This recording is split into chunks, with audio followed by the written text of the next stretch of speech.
Rise up, warriors, not the warriors who carry swords, the ones who carry something far heavier, the weight of a mind that refuses to quit, the weight of a standard that never drops, no matter how exhausted the day leaves you, the weight of waking up and choosing who you are going to be before the world gets a chance to decide for you. That kind of warrior is rare, and the reason is simple and honest, and most people do not want to hear it. Most people want to feel strong. They do not want to do the work that builds the strength. They want the unbreakable mind without the breaking, the resilience without the resistance, the discipline without the days when discipline is the last thing they feel like exercising. And because those two things cannot be separated, because the mind is built exactly through what it costs you to build it, most people stay where they are, wishing for the result while avoiding the process that produces it. You clicked on this video, which means something in you is done wishing and ready to start working. What follows are 8 laws, not suggestions, not tips, laws, the kind that do not care how you feel today, the kind that apply when you are motivated and when you are not, when life is cooperating and when it absolutely is not, when you feel like the person you are trying to become and when you feel like the furthest possible version from them. Each law is going to ask something real from you. Each one is going to point at a specific place in your daily life where discipline either gets built or gets avoided. And each one, practiced across ordinary days without audience and without applause, builds the one thing that no circumstance can take from you once you have genuinely built it. A mind that does not break. Not a mind without pain. Not a mind that floats above difficulty. A mind that goes through it, that feels everything and keeps moving anyway, that gets hit and stays standing, that faces the worst of what life can deliver and comes out the other side not smaller but larger. That is what these 8 laws build. One ordinary day at a time. People think mental strength is something you have or you do not, something you were born with or were not, that some people possess it by nature and others are simply not built for it. This belief is comfortable because it removes the responsibility.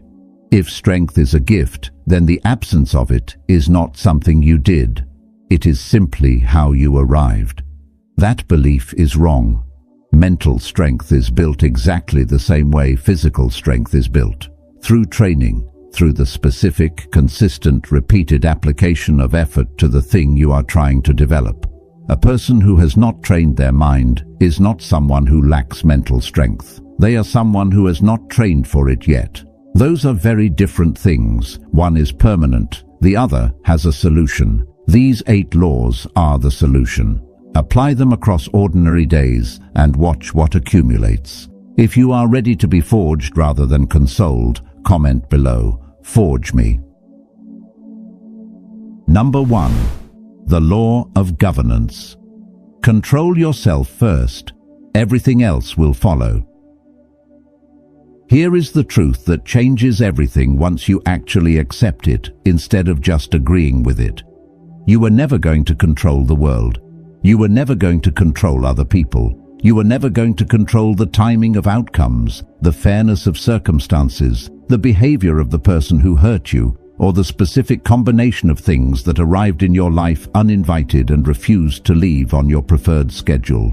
You were only ever going to control one thing, yourself. And most people never even do that. They spend every available unit of energy trying to manage what is outside them. Other people's opinions, other people's choices, the narrative of situations they are already inside, the outcome of processes already in motion. And they wonder why they feel powerless. They feel powerless because they have been trying to exercise power in territory that was never theirs. Think about how much energy you spend every week on things you cannot change. Replaying a conversation that already happened. Worrying about a meeting that has not happened yet. Trying to figure out why someone behaved the way they did. Monitoring how a situation is developing that you have no real influence over. All of that is real energy, hours of real thinking, real emotional weight, and it is all being spent on territory that does not belong to you. Now think about what gets neglected while that energy is going elsewhere. Your focus, your health, your own behavior in the moments that actually matter. The standard you set for yourself and whether you are meeting it. The work that is sitting waiting for the attention that is busy being spent on what cannot be controlled. The trade is catastrophically bad, and most people make it every single day without realizing they are making a trade at all. The territory that is yours is small, your thoughts, your responses, your standards. The decision about whether this moment gets your full effort or gets an excuse, that is your whole kingdom. And most people treat that kingdom like it barely matters while spending all their energy on the territory that was never theirs to govern. Epictetus wrote, "Make the best use of what is in your power, and take the rest as it happens." Make the best use. Every word of that matters. Not acknowledge what is in your power. Not feel okay about what is in your power. Make the best use. Bring everything you have to the territory you actually own. Give it your full attention, your full effort, your full commitment, and then release the rest, not with resentment, with the practical understanding that the rest was never going to respond to your effort anyway. This is the first law because every other law depends on it. Every other discipline in this video requires you to have already accepted that governing yourself is the only governance available to you. Without that acceptance, the others feel like restrictions. With it, they feel like the only sensible way to live. Start today with one honest question. Where is my energy going right now? Write the answer down if you need to. How much of it is on things you can actually influence? How much is on things you cannot? And make one adjustment, just one. Pull a fraction of what was going to the uncontrollable and put it directly into the governable. Do that daily. Watch what accumulates. Here is what nobody tells you about this law. The moment you genuinely redirect your energy from the uncontrollable to the controllable, something shifts that you can feel before you can explain it. The low-grade anxiety that was running in the background, the anxiety produced by trying to manage things that were never manageable, begins to quiet, not because the circumstances changed, because you stopped fighting a battle that was never winnable and started fighting one that you can actually win. That shift is available today, right now, in the next moment where you notice your energy going towards something outside your jurisdiction. Notice it, name it, and redirect. One moment. That is all the law requires. One moment at a time, every day, until the redirection becomes the default and the wasted energy becomes the exception. Govern yourself. Everything else is detail, and watch how the people around you respond to the version of you that is no longer reactive to everything outside your control. There is a quality to a person who has genuinely made this shift. A steadiness that the people around them can feel even when they cannot name it. When the difficult thing arrives and you do not spiral. When the opinion lands and you do not scramble. When the outcome disappoints and you do not collapse. People notice. Not because you announced the shift, because the shift changed how you show up in every room you enter. That is the quiet power of the first law. It changes you on the inside, and the inside, when it genuinely changes, always eventually shows on the outside. If you are done letting everything outside you run everything inside you, comment below, "I govern myself." Number 2. The law of voluntary hardship. Choose the hard path daily, or the hard path will choose you. Comfort is not neutral. It is not a resting state. It is a direction. Every time you choose comfort over the difficult thing, you are not standing still. You are moving in the direction of a smaller, less capable, more fragile version of yourself that will be less equipped to handle the next hard thing than you were to handle this one. Think about what happens to a muscle that never gets used. It does not maintain its current size. It shrinks. The body does not hold on to what is not being asked for. The same is true for every mental and emotional capacity you have. Tolerance for discomfort, ability to focus, patience under pressure, willingness to do the hard thing when the easy one is available. These are all capacities. They grow with use. They shrink with avoidance. Every skipped morning, every deferred difficult conversation, every time the comfortable choice won because the hard one felt like too much today. Each one individually costs almost nothing visible, but they accumulate. And what they accumulate into is a person who is progressively less capable of handling difficulty than they were 6 months ago, 12 months ago, 3 years ago. And difficulty does not stop arriving just because your tolerance for it has been shrinking. Life does not scale down to match where you are. It arrives with the full weight of what it is, and the person who has been training for it and the person who has been avoiding it meet that weight very differently. Voluntary hardship is the practice of choosing the hard thing before you are forced to. Cold water in the morning when warm is available, the conversation you have been putting off for 2 weeks, the work you start before you feel ready for it, the comfortable assumption you challenge instead of accepting, the standard you hold even when nobody is watching and lowering it would cost you nothing visible. None of these are heroic, that is the point. They are small, ordinary, unremarkable from the outside. But from the inside they are building something that the comfortable life is not. The knowledge that you can do the hard thing when you choose to. And that knowledge, accumulated through specific personal evidence rather than theoretical belief, is what genuine confidence is actually made of. Seneca wrote, "It is not because things are difficult that we do not dare. It is because we do not dare that they are difficult." Read that again. The difficulty is created by the avoidance, not the other way around. Every time you dare first, before the discomfort demands it, the thing that felt enormous gets smaller. You have evidence now that you can do it. The evidence reduces the perceived size of the next version of the same challenge, and over time, what was once a mountain becomes manageable because you have been building the specific capacity to manage it through every small choice that preceded it. The uninvited difficulty is coming. It always comes. The only question is whether it arrives to find someone who has been training for it or someone who has been making themselves smaller while waiting for it to not arrive. Train, not dramatically, consistently, in the small daily choices that nobody sees and nobody applauds, and that compound into the person who can handle whatever arrives without being undone by it. And here is the part that makes this law worth committing to. You will not feel the building while it is happening. Discipline built through small daily choices does not announce itself. You do not wake up one morning and feel suddenly stronger. You wake up one morning and notice that the thing that used to feel like too much is now just a thing you do. The conversation that used to fill you with dread is just a conversation you have. The morning you used to fight your way through is just a morning. The change is invisible while it is happening and undeniable once enough time has passed. That invisibility is why most people quit before the accumulation becomes visible. They are looking for the feeling of progress while the progress is quietly happening without announcing itself. Stay in it.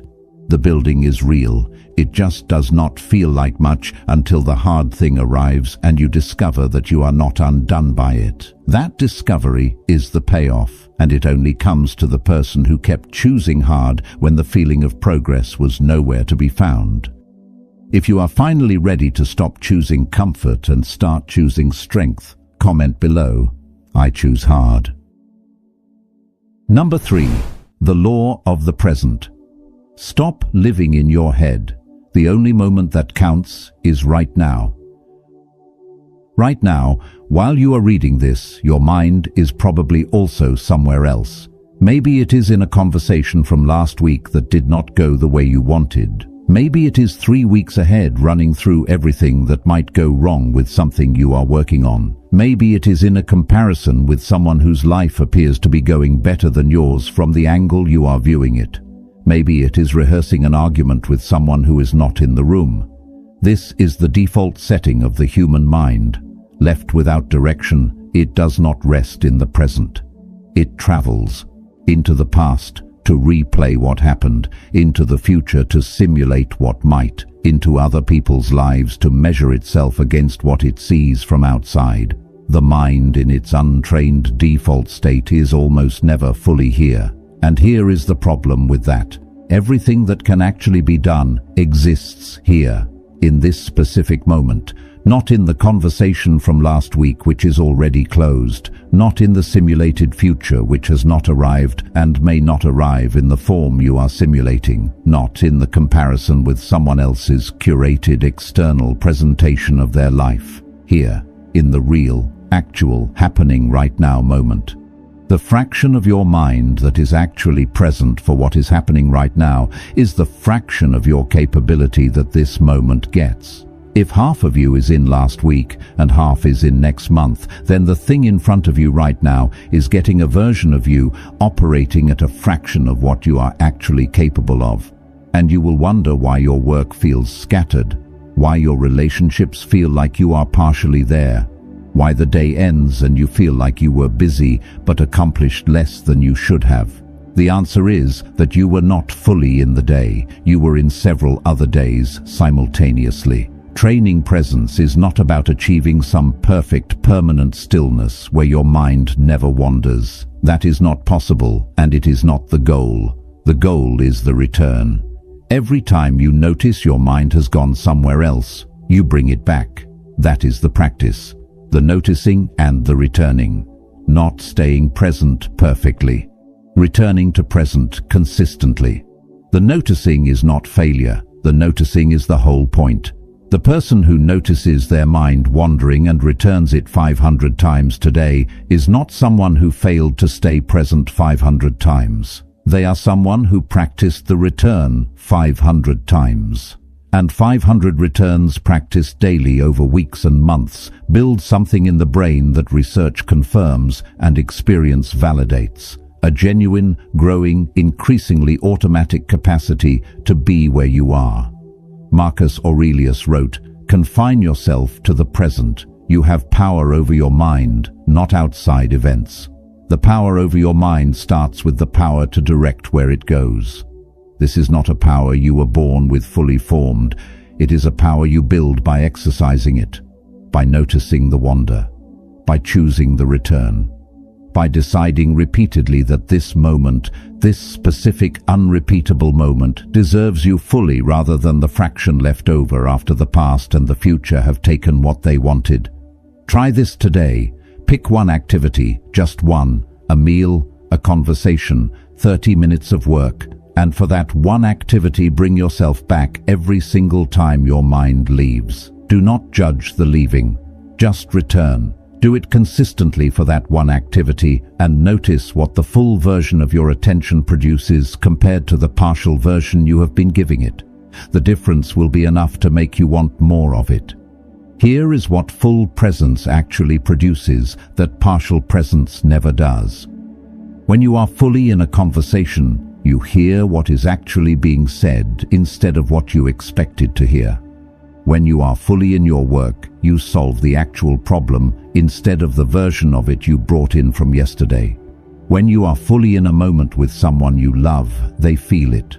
They cannot explain it, but they feel the difference between the version of you that is there and the version that is technically present but mentally somewhere else.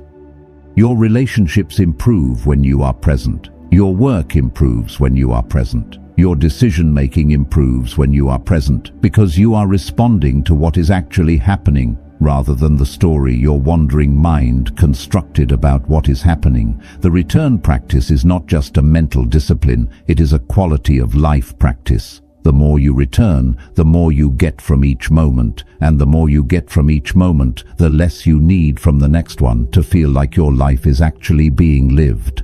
If you have been living everywhere except the moment you are actually in, comment below, "I stay present." Number 4. The law of appetite. Your desires are not your boss. You are. Every single time you give an impulse exactly what it wants the moment it asks for it, you are training. Not training to be disciplined, training to be driven. training the part of you that says I want this now to expect immediate satisfaction, and expectations that get met repeatedly become the standard. And the standard, once established, does not downgrade easily. It upgrades. The impulse that needed to be satisfied immediately yesterday needs to be satisfied faster today.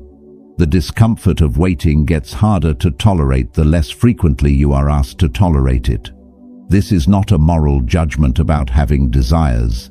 Desires are human. Wanting comfort and pleasure and relief and connection and all the ordinary things that human beings want is not weakness. The problem is not the wanting. The problem is the automatic nature of the response to the wanting. The I feel this, therefore I do this immediately quality that removes choice from the equation entirely. When choice is removed from the equation, you are not living your life. Your impulses are living it for you. And impulses do not have access to your values. They do not know what you are trying to build. They do not care about the standard you set for yourself last month or the person you told yourself you were becoming. They care about right now, about the immediate relief, about the fastest available path to feeling better in this specific moment, regardless of what that path costs the version of you that has to live with the choice tomorrow. The disciplined mind is not an empty mind that has no desires. It is a sovereign mind that has desires and examines them before acting on them. The examination does not have to be long. It can be a single breath, a single question. Does acting on this right now serve who I am trying to become? And the answer might be yes. Rest when rest is genuinely needed is not indiscipline. Food when hungry is not weakness. The pause is not about denying everything. It is about choosing rather than following. The difference between choosing and following is the difference between living your life and being lived by it. Epictetus wrote, "Freedom is not achieved by satisfying desire, but by eliminating it. Eliminating the compulsive quality. The urgent demanding must have this now quality. When that quality is eliminated, what remains is genuine choice. You can still want things. You can still pursue pleasure and rest and connection and all the good things. But you are the one deciding when and how and whether the wanting gets acted on, not the impulse. You. Start small. Pick one impulse that shows up reliably in your day. The phone reach when you sit down to work, the snack when you are not actually hungry, the scroll when you are uncomfortable with sitting in silence for more than 30 seconds. Just one, and for 1 week, do not eliminate it. Just pause before it. One breath, one question, then decide. Some days you will still do the thing, that is fine. What matters is that it was a decision, that you were in charge of the moment rather than the impulse being in charge of you. That one distinction practiced consistently changes the entire architecture of how you relate to your own behavior. The appetites do not disappear, you just stop letting them drive. And something unexpected happens when you build that pause consistently. The desires do not feel as urgent as they used to. The impulse that felt like a demand begins to feel like a suggestion. The discomfort of not immediately satisfying a want reduces in proportion to how often you have sat with that discomfort and discovered you could. The craving loses its authority the more often you demonstrate that its authority was never real. This is one of the quietest and most powerful shifts available in a human life. Not eliminating what you want, removing the urgency from the wanting, keeping the enjoyment while removing the compulsion, staying in charge of the when and the whether while still allowing the what. The person who has this relationship with their desires has something that no circumstance can take away, because their peace does not depend on the desire being satisfied. It depends on the choice being theirs. And the choice being theirs is something they can always have, regardless of what the appetite is asking for in any given moment. If your impulses have been making your decisions for too long, comment below. I control my desires. Number 5. The law of the obstacle. The thing blocking you is the thing building you. The obstacle arrived and your first response was to find a way around it. That is not a character flaw. That is how the brain is wired. Find the path of least resistance. Conserve energy. Minimize friction. The brain is not trying to make you weak. It is trying to be efficient. The problem is that efficiency and growth are not always pointing in the same direction. The efficient path often leads around the very thing that the growth path requires you to go through. What the brain does not tell you when it is calculating the detour is this: the capability you need to reach what is on the other side of this obstacle is not waiting for you there. It is built by moving through here, right here, through this specific, uncomfortable, demanding obstacle that you have been looking for a way around. Think about every hard thing you have ever moved through in your life, not around, through. Every difficult season that you could not avoid and had to navigate fully. Look at who you were before it and who you were after it. Not in terms of what happened to you, in terms of what was built in you. The patience you did not know you had until it was demanded. The resilience you discovered you possessed only because the situation left you no alternative but to use it. The clarity about what actually matters that only arrived because everything else had been stripped away. None of that was available through the detour. The detour produces arrival at the destination without the transformation the path was supposed to create. You get there, but you are not the person the destination requires. And you feel it. The hollow quality of an achievement that did not cost enough. The uncertainty about whether you can handle the next level because you avoided the training of this one. The obstacle is not interrupting your development. It is the mechanism of your development. The difficulty you are facing right now is not a problem sitting between you and your goals. It is the specific training that your goals require you to have completed before you can fully inhabit them. The level you are trying to reach has requirements. This obstacle is one of them. Marcus Aurelius wrote, "The impediment to action advances action. What stands in the way becomes the way. The way, not the thing beside the way, not the thing you endure before the way resumes, the way itself. The path runs through this, not around it." And the person who accepts that and engages fully with the obstacle rather than managing their exposure to it is the person who arrives somewhere real on the other side. Look at the specific obstacle in your life right now. The real one. Not the one you talk about. The one that you have been quietly managing your exposure to. The one you approach and then pull back from because it looks like too much. Ask honestly what capability moving through it would build. What would be different about you on the other side of fully engaging with this rather than continuing to navigate around it? The answer to that question is why the obstacle is there. It is not random. It is not punishment. It is calibrated with uncomfortable precision to the exact growth your next chapter requires. Go through it, not around it, through. And when you come out the other side, notice what you are carrying that you did not have before. The specific confidence that only comes from having been in a hard place and having handled it. Not the theoretical confidence of someone who believes they could handle it. The earned confidence of someone who did. That confidence does not inflate your sense of self in a fragile way. It grounds it. It gives you something to stand on that was built from real experience rather than assumed from nothing. The obstacle also teaches you something about yourself that comfortable conditions specifically hide. What you are made of, how you respond under real pressure, whether the character you believe you have holds up when holding up costs something.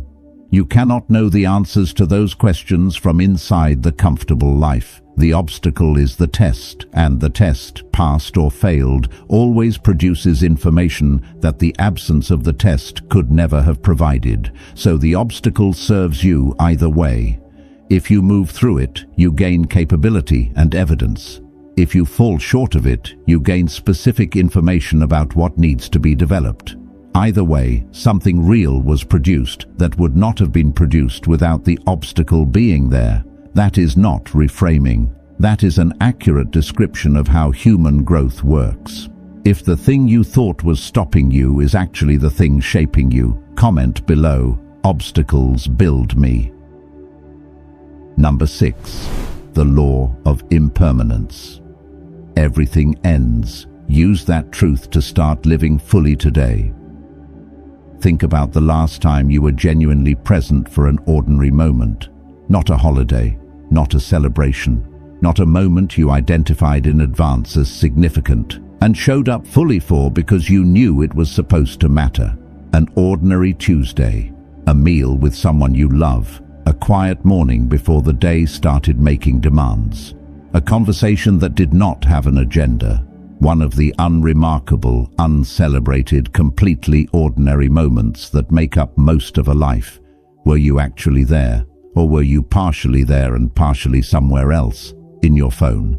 In the next thing on the list? In a problem that was not present in that room but that your mind had brought along anyway? In the management of something that could have waited but that you let consume the moment that could not? Most people are partially present for most of their ordinary life, and they live as though this is fine because the moments feel replaceable. There will be another Tuesday, another meal, another quiet morning. The ordinariness makes them feel infinite, but they are not infinite. Every single one of them is happening once. The exact combination of who is in the room and where everyone is in their lives and what is being shared between you.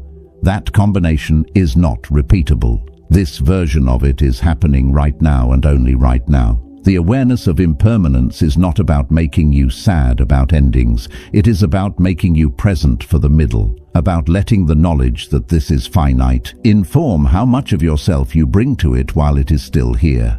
The person who holds that awareness lives inside their life in a way that the person who keeps that awareness at a comfortable theoretical distance does not. The small things look different when you hold it.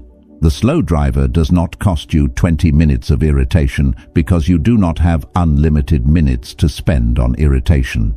The difficult conversation does not get deferred again because the relationship it belongs to is not going to exist forever in its current form. The thing you keep meaning to say to someone stays unsaid for one more day at the cost you can now accurately calculate. One day of an irreplaceable relationship. Is that the trade you want to make?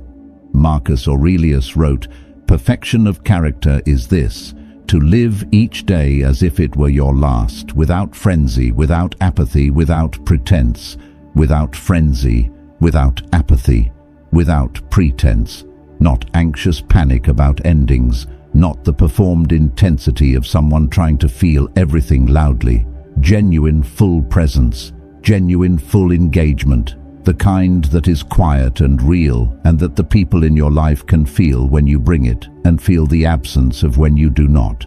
Practice this today in one ordinary moment, one meal, one conversation, one drive home.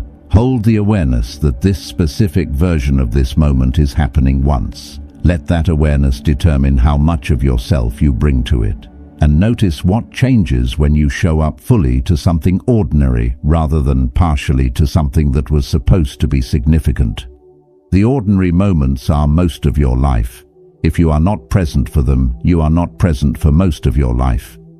That is not an abstraction. That is the direct mathematical consequence of the percentage of your days that are unremarkable. Be there for those days. They are the ones that add up. There is also a practical discipline application here that goes beyond presence. When you truly hold the awareness that time is finite, procrastination loses most of its power over you. The most common reason people defer the hard thing is the feeling that a better moment is coming. A moment with more energy, more readiness, less friction. The impermanence awareness exposes that feeling for what it is, a comfortable fiction. There is no better moment stored in the future. There is only this one and the version that comes after it, which will carry its own reasons for deferring again. Start now. Not because now is ideal, because now is real, and ideal was never coming. If you have been postponing your own life, waiting for a perfect moment that never comes, comment below. I live fully now. Number 7. The law of inner citadel. Build a mind so strong that nothing from outside can shake it. The world is going to test you, not eventually, regularly, and the tests are not scheduled. They arrive when you are not ready, when your energy is low, when you have been through too much already and the next hard thing arrives before the last one has fully been processed. They arrive in the form of people who disappoint you and situations that are genuinely unfair and outcomes that did not reflect the effort you put into producing them. They arrive as the ordinary, grinding difficulty of a life being lived in a world that does not arrange itself around your needs. The question is never whether the test arrives. It arrives. The question is what it finds when it does. Some people have no ground to return to when the external world becomes unstable. When the thing they were depending on changes or disappears, they have nothing underneath it. Their stability was borrowed from the circumstances. And borrowed stability evaporates exactly when you need it most, because circumstances shift, always. And if your ground is out there, it shifts with them. The inner citadel is ground in here, ground that does not shift when circumstances shift, because it was not built from circumstances. It was built from the daily, unglamorous, nobody-watching practice of governing yourself in ordinary moments. The small standard held, the impulse examined, the obstacle engaged, the present returned to, the comfort declined in favor of the hard thing. Each one a small deposit into an account that does not depend on external conditions to remain stable. When the hard thing arrives and you reach for that ground and you find it there, something changes permanently. The test found you standing, not because it was easy, because you built the foundation while it was still possible to build it, and the foundation held, and now you know it held. That knowledge changes the next test before it even arrives. You know the ground is there. You know what it feels like to stand on it, and that knowledge, earned through experience rather than claimed through belief, is what genuine mental strength is. Not the absence of difficulty, the ground that holds while the difficulty moves through you. Marcus Aurelius wrote, "You have power over your mind, not outside events. Realize this and you will find strength." The realizing is the turning point, not the circumstances improving. The moment you genuinely understand, through your own practice rather than someone else's words, that the stability you have been seeking out there was always available in here, that the ground was solid, you just had not yet built the structure that would let you stand on it without it feeling like it might give way. Build that structure through the laws in this video. Every law is a stone. Every practice day is a stone. Every moment of self-governance is a stone. They accumulate.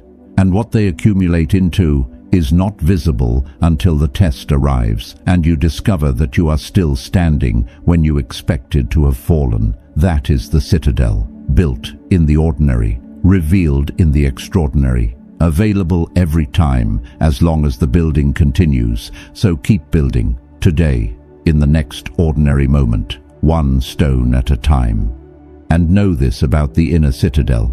It does not just protect you from difficulty.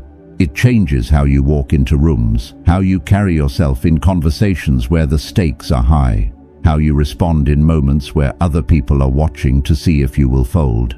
The person who has built genuine internal stability does not need to perform confidence, because the confidence is not a performance. It is simply what genuine internal stability looks like from outside. People feel this quality. They cannot name it, but they respond to it. The person with the citadel built does not demand respect. They simply carry themselves in a way that makes withholding it feel strange. That quality is not charisma. It is not personality type. It is the natural outward expression of someone who has done the inner work consistently for long enough that it has become who they actually are. Build it, not for the outward expression, for the ground. The ground is worth having for what it gives you privately, in the moments when no one is watching and you need it most. If you are building something inside that no person, no situation, no setback can ever reach, comment below, "I am unshakable." Number 8. The law of relentless return. Falling is not failure. Staying down is. You are going to break the standard you set for yourself. Not maybe. Not if conditions are particularly difficult. You are going to break it. The impulse you committed to examining before acting on is going to win one day without the examination. The present you trained yourself to return to is going to be completely abandoned for an entire afternoon. The hard path you chose is going to be swapped for the comfortable one because you were too exhausted to make the right choice again.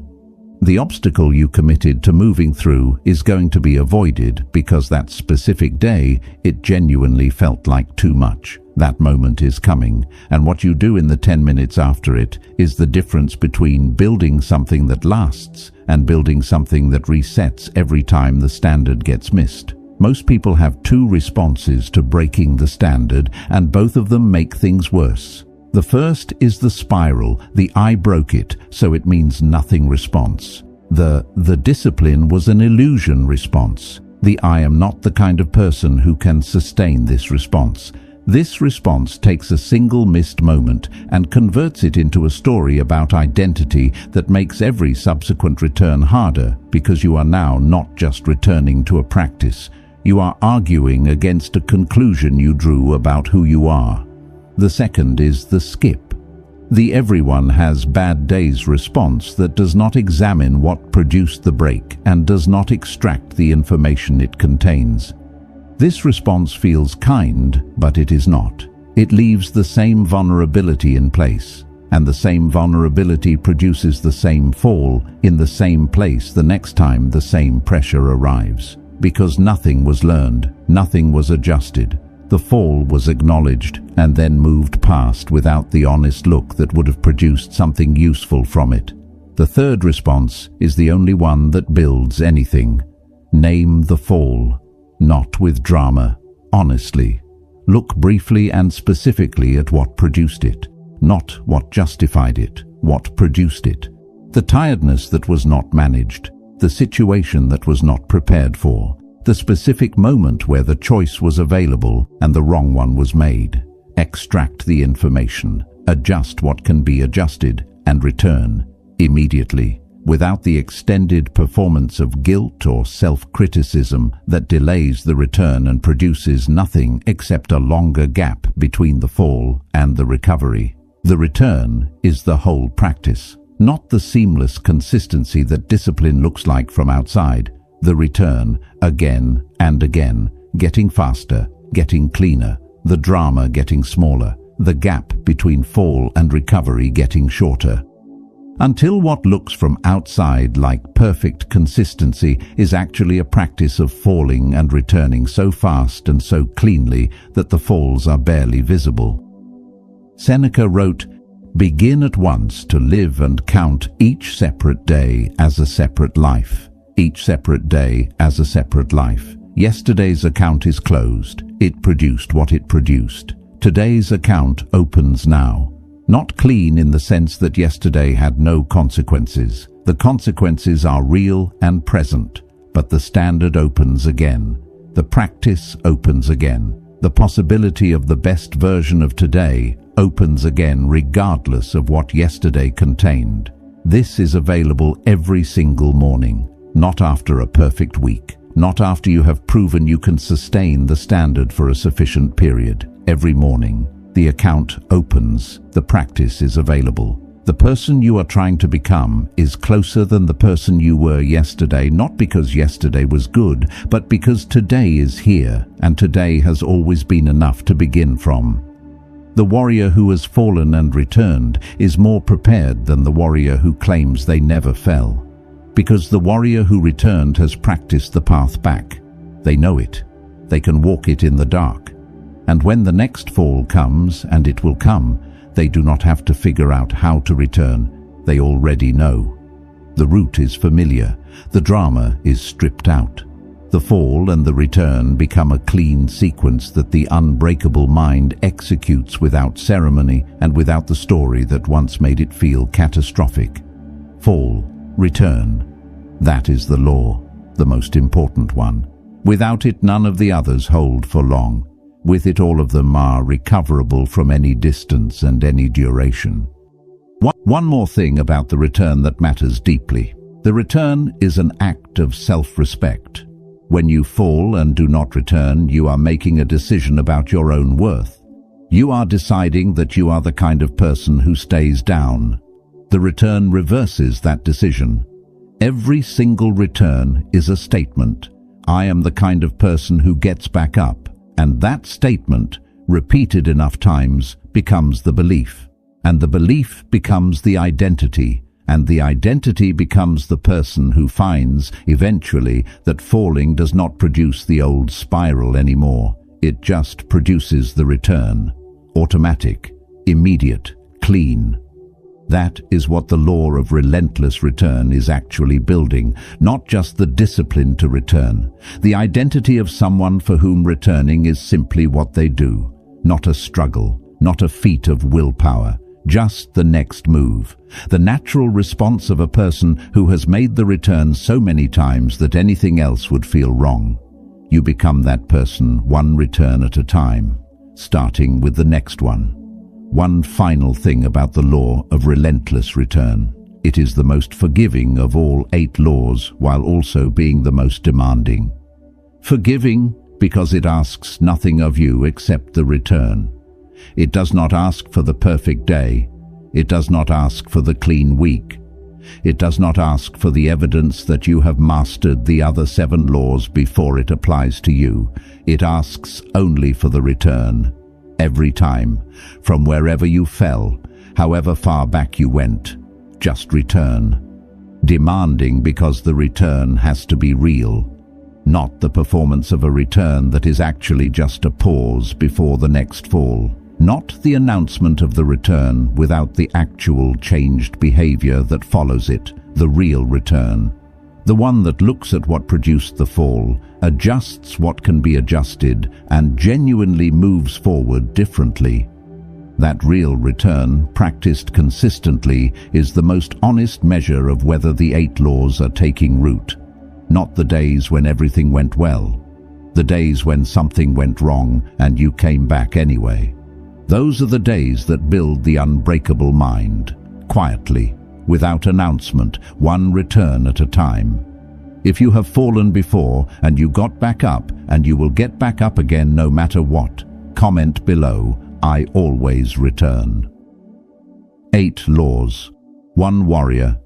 1 ordinary life where extraordinary things get built. Govern yourself, because that is the only territory you actually own, and it is enough. Choose the hard path because the easy one is making you smaller without announcing it. Stay present because the life you keep missing while you are somewhere else in your head is the only one you have. Master the appetite by inserting the pause and making the choice rather than following the impulse. Meet the obstacle by going through it, not around it, because what you need is on the other side of the going through. Hold the awareness of impermanence so that the ordinary moments get the presence they deserve before they become memories. Build the inner citadel through every governed ordinary moment until the ground inside you is solid enough to stand on when the external ground gives way. And when you fall, return, fast, clean, every time. None of this is easy. If it were easy, everyone would be doing it, and the result would not be rare. The result is rare because the process is demanding in the way that any real training is demanding, not dramatically, consistently, day after day in the unremarkable hours where nobody is watching, and the choice between the standard and the shortcut is entirely yours. The mentally unbreakable person is not someone who was born different from you. They are someone who made the same choices available to you repeatedly across ordinary days until the choices became habits and the habits became character and the character became someone the hardest things in their life eventually had to reckon with. You are in training right now. You have been since you started watching this video. The first training rep was showing up. The second was staying. The third is taking one of these 8 laws and putting it into your actual life today, not next week, not when the circumstances are better. Today, in the next ordinary moment that presents itself. One law: practice today, then again tomorrow, then the day after, until the practice is the person. And the person is unbreakable, not invincible, not without pain, not above difficulty. Unbreakable.